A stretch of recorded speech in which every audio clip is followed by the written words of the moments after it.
तो ही hello everyone, 20 Saliyar. तो guys हमारे पेड टेलीग्राम चैनल पर तुरंत सील का पूरा नॉवेल एक्सप्लेन हो चुका है। अगर आपको देखना है तो आपको लिंक डिस्क्रिप्शन बॉक्स और कमेंट बॉक्स में मिल जाएगा। इस टाइम 85% टॉप भी चल रहा है, तो तुरंत जाइए ज्वाइन हो जाए, link in description and comment box. तो एपिसोड की स्टार्टिंग में जो सीक्रेट ड्रैगन था वो एक होली गेंडा में कन्वर्ट होकर लॉन्ग हाउचन पर अटैक किया था, लेकिन लाइट एलिमेंटल फेरी ने उसके सींग के पकड़ कर उठाकर फेंक दिया था। होली गेंडा फिर से खड़ा होता है और फिर से वो अपने सीक्रेट ड्रैगन के रूप में आ जाता है और कहता है, नहीं, ये लड़की मुझे ऐसे कैसे पीट सकती है? मैं भगवान द्वारा भेजा गया हूँ और मुझे ऐसे कोई कैसे पीट सकता है? मैं जानता हूँ मेरी स्पिरिचुअल एनर्जी कम है, लेकिन एक लड़की मुझे उठा उठा कर पटक रही है। मैं इसको आज छोड़ूंगा नहीं, इसे अपनी ताकत दिखानी पड़ेगी। आज मैं इस लड़की को भी इतना थप्पड़ मारूंगा कि ये सोच भी नहीं सकती। वहाँ पर जो सीक्रेट ड्रैगन होता है वह कहता है, मैं अपने क्लैन की सबसे पावरफुल टेक्निक का उपयोग करने जा, अब तुम मुझे और ज्यादा नहीं पीट सकती। लाइट एलिमेंटल फेरी उसे कुछ नहीं कहती, बस उसके चेहरे पर एक बहुत ही बड़ी मुस्कान होती है। वहाँ पर जो सीक्रेट ड्रैगन होता है वह कहता है, the holy secret clone technique तैयार हो जाओ। और अचानक से वहाँ पर जो सेक्रेट ड्रैगन होता है उसकी 6 प्रतिबिंब दिखाई देते हैं। मतलब अब सीक्रेट ड्रैगन 6 सीक्रेट ड्रैगन में बदल चुका था। सीक्रेट ड्रैगन कहता है, अब मेरे अटैक से बचकर दिखाओ। 6 सीक्रेट ड्रैगन तुरंत लॉन्ग हाउचन और लाइट एलिमेंटल फेरी पर अटैक करने के लिए आगे बढ़ती है। लाइट एलिमेंटल फेरी उस सीक्रेट ड्रैगन को देखती है और कहती है, लगता है बिना पिटाए मानेगा नहीं। और वहाँ पर जो लाइट एलिमेंटल फेरी होती है वह तुरंत अपने किंग ऑफ स्वॉर्ड को आगे करती है। किंग ऑफ स्वॉर्ड तुरंत आसमान में उड़ने लगता है। लाइट एलिमेंटल फेरी कोई टेक्निक परफॉर्म करने लगती है और अचानक से किंग ऑफ स्वॉर्ड एकदम खतरनाक तरीके से ग्लो करने लगता है। उसकी लाइट बहुत ही ज्यादा चमत्कारी थी। लॉन्ग हाउचन उसकी स्वॉर्ड को देखकर कहता है, अरे ये blue rain because of light और स्वॉर्ड ऑफ नेचर से भी ज्यादा पावरफुल लग रही है। और अचानक से लाइट एलिमेंटल फेरी जोर से चिल्लाती है, मेटियोर शावर ऑफ स्वॉर्ड। और अचानक से आसमान से बहुत सारी स्वॉर्ड की वर्षा सीधे उन 6 सीक्रेट ड्रैगन पर होने लगती है। 6 सीक्रेट ड्रैगन अपनी शील्ड बनाकर उसे रोकने की कोशिश करते हैं, लेकिन मेटियोर शावर ऑफ स्वॉर्ड्स बहुत ही ज्यादा खतरनाक और तुरंत 6 सीक्रेट ड्रैगन का शील्ड टूट जाता है और वहां पर 5 नकली ड्रैगन वहीं पर थोड़ी देर में समाप्त हो जाते हैं। तुरंत लाइट एलिमेंटल फेरी उस असली वाले सीक्रेट ड्रैगन के पास पहुंचती है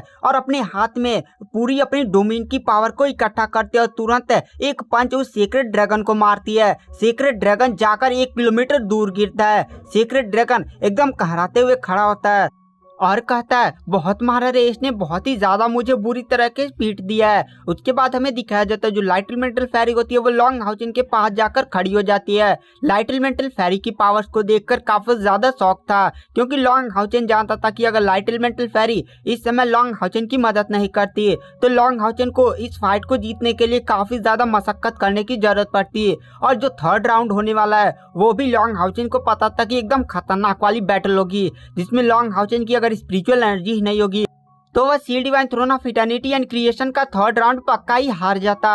उसके बाद वहां पर जो सीक्रेट ड्रैगन होता है वह सीधे लॉन्ग हाउचन के पास दौड़ता हुआ आता है और चिल्लाते हुए लॉन्ग हाउचन पर कहता है, ये चीटिंग है, तुम 2 हो, मैं अकेला, मैं ऐसे हार नहीं मान सकता। लाइट एलिमेंटल फेरी उसे घूरती हुई देखती है और कहती है, क्या अब इतने बड़े होकर ऐसे ही करोगे? तुम नहीं जानते क्या कि मैं इसकी स्पिरिचुअल स्टोव और मैं लॉन्ग हाउचन के साथ ब्लड कॉन्ट्रैक्ट में बनी हुई हूँ। अब तुम ही ज्यादा एकदम वीक निकले तो मैं क्या करूँ? मैंने तो अपनी आधी ताकत का उपयोग नहीं किया। वहाँ पर सीक्रेट ड्रैगन तुरंत अपना सर शर्म से झुका लेता है, क्योंकि वह लॉन्ग हाउचन से अगर हारा होता तभी उस मानता कि हाँ उसने हरा दिया, लेकिन उसने तो एक स्पिरिचुअल स्टोव और वो भी लड़की ने उसे बहुत ही ज्यादा पीटा। यह उसके लिए काफी ज्यादा एक शर्म की बात है। वहाँ पर जो सीक्रेट ड्रैगन होता है वह कहता है, लॉन्ग हाउचन तुम 2nd टेस्ट पास कर चुके हो, लेकिन 3rd टेस्ट को हल्के मत लेना। 3rd टेस्ट में तुम अपने डोमेन की पावर का उपयोग नहीं कर पाओगे। देखना 3rd टेस्ट कितना ज्यादा भयानक होने वाला है। 3rd टेस्ट स्टार्ट होने वाला है तो तुम जाकर थोड़ी देर एकदम शांति से बैठकर अपनी स्पिरिचुअल एनर्जी को वापस ले लो। तभी लॉन्ग हाउचन को अपने मन में एक अनाउंसमेंट सुनाई देती है, बहुत ही बढ़िया, आपने 2nd टेस्ट पास कर लिया। 3rd टेस्ट की शुरुआत थोड़ी देर में की जाएगी।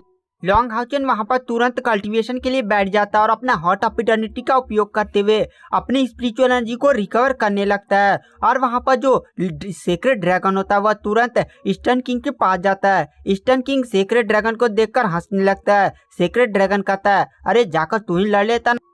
अरे वो एक लड़की थी, इसीलिए मैंने उस पर ज्यादा दबाव नहीं लगाया। अगर मैंने अपनी पूरी ताकत का उपयोग किया होता ना तो उस लड़की की सुंदरता ही बिगड़ जाती है, और एक लड़की की अगर मैंने सुंदरता ही बिगाड़ दिया तो वह किस काम की। लड़की की बददुआएं लगती, इसीलिए मैंने अपनी पूरी ताकत का उपयोग नहीं किया। वैसे तुम जानते ही हो तुम्हारा भाई कितना ज्यादा पावरफुल है। ईस्टर्न किंग कहता हाँ भाई मैं जानता हूँ, और वहाँ पर ईस्टर्न किंग जोर जोर से हंसने लगता है। उसके बाद हमें दिखाया जाता है लगभग आधे घंटे हो जाते हैं, लॉन्ग हाउचेन भी अपनी पूरी स्पिरिचुअल एनर्जी को पा चुका और खड़ा होता है। तभी अचानक से एक आसमान से खंबा नियर आकृति आकर गिरते हैं सीधे जमीन पर, और वहाँ पर एक प्रकाश का स्तंभ दिखाई देता है, और उस प्रकाश का स्तंभ बहुत ही तेज चमक रहा था।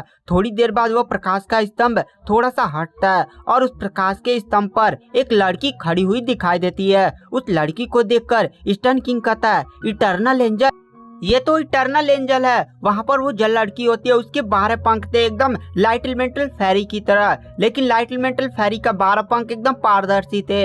लेकिन इस लड़की का पंख पारदर्शी नहीं था, वो एकदम 12 एकदम काला काला था। वहाँ पर जो लड़की होती है वो लॉन्ग हाउचेन की तरफ देखती है और कहती है लॉन्ग हाउचेन तुम्हें sealed divine throne of eternity का लास्ट टेस्ट मुझे हराकर पास करना होगा। अगर तुम मुझे हराने में सक्षम हो जाते हो तुम sealed divine throne of eternity and creation के थर्ड टेस्ट को पास कर लोगे, और तुम sealed divine throne of eternity के उत्तराधिकारी बन जाओगे। लेकिन एक बात तुम जान लो, मुझे हराना इतना आसान नहीं होगा। वहाँ पर उस इटर्नल एंजल ने अपने हाथ में एक अजीब सी छड़ी पकड़ी हुई थी जिस पर एक हीरा नियर चमक रहा था। इटर्नल एंजल कहती है चलो मैं ज्यादा बात नहीं करती, चलो फाइट स्टार्ट किया जाए। तुरंत इटर्नल एंजल अपनी पावर्स का यूज करते हुए छड़ी को आसमान में उठाती है और कहती है हे गॉड ऑफ इटर्नल मुझे अपनी शक्तियां प्रदान कीजिए। और अचानक से आसमान से सीधे उसकी छड़ी पर एक रोशनी गिरती है, और वहां पर तुरंत वो जो लड़की होती है वो छड़ी को लेकर रेडी हो जाती है। लॉन्ग हाउचेन भी कहता है ठीक है, और तुरंत अपने लाइट गोड डोमेन को एक्टिवेट कर देता है। लेकिन लॉन्ग हाउचेन काफी ज्यादा शॉक हो जाता है क्योंकि उसका लाइट गोड डोमेन काम नहीं कर रहा था। जैसे ही लाइट गोड डोमेन तैयार हुआ था, लाइट गोड डोमेन टुकड़े टुकड़े हो गया था, मतलब लॉन्ग हाउचेन का लाइट गोड डोमेन काम ही नहीं कर रहा था। वहां पर लॉन्ग हाउचेन कहता है ये कैसा है, आखिर मेरा लाइट गोड डोमेन काम क्यों नहीं कर रहा है।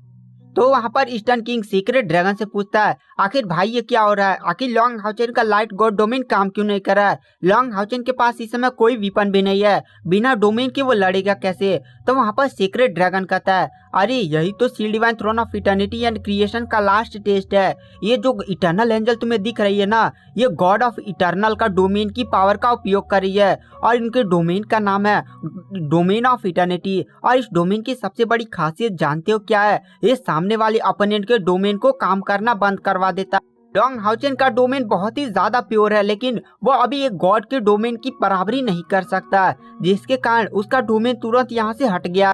यही तो कारण है sealed divine throne of eternity and creation का थर्ड टेस्ट कोई पास नहीं कर पाता। जो भी पावरफुल कल्टिवेटर यहाँ पर आता है वह बिना अपने डोमेन के अपने अपोनेंट का सामना कैसे करेगा। इटर्नल एंजल बहुत ही ज्यादा पावरफुल, इस केस में थर्ड राउंड में बहुत सारे बंदे हार जाते हैं, बहुत क्या आज तक कोई भी सफल नहीं हुआ है। वहाँ पर ईस्टर्न किंग कहता है अब लॉन्ग हाउचेन को एक काफी बड़ा मुकाबला करना पड़ेगा। वहाँ पर तुरंत लाइट एलिमेंटल फेरी होती है, वह तुरंत वहाँ पर इटर्नल एंजल की तरफ बढ़ने लगती है। उसे कोई भी चिंता नहीं थी कि उसके सामने कौन खड़ा है, बस वह लॉन्ग हाउचेन को जिताना चाहती थी। इटर्नल एंजल तुरंत अपने हाथ में अपने डोमेन को एक्टिवेट करके किंग्स ऑफ स्वॉर्ड को समन करती है, तुरंत उस इटर्नल एंजल पर अटैक करने लगती है। वह कितना भी अटैक कर रही थी लेकिन वहां पर वह इटर्नल एंजल के डोमेन को नहीं तोड़ पा रही थी। वहां पर जो बहुत ही भयानक भयानक धमाके हो रहे थे, वहां पर तुरंत जो लाइट एलिमेंटल फेरी होती है लॉन्ग हाउचेन के पास आती है और कहती है लॉन्ग हाउचेन मैं एक स्वॉर्ड के फॉर्म में कन्वर्ट हो जाती हूँ और उसमें मेरा किंग्स ऑफ स्वॉर्ड भी समन हो जाएगा, और तुम इस स्वॉर्ड का उपयोग करके इस इटर्नल एंजल से लड़ सकते हो। मेरे किंग्स ऑफ स्वॉर्ड और मेरी शक्तियों को मिलाकर शायद तुम इस इटर्नल एंजल का सामना कर सके। लॉन्ग हाउचेन हमें सीरी लाता है। तो गाइस क्या Long Haochen sealed divine throne of eternity and creation का थर्ड टेस्ट पास कर पाएगा या नहीं, ये सब जानने के लिए आपको नेक्स्ट एपिसोड का वेट करना पड़ेगा। नेक्स्ट एपिसोड जल्दी हमारे चैनल पर अपलोड हो रहा है। Thank you, bye bye.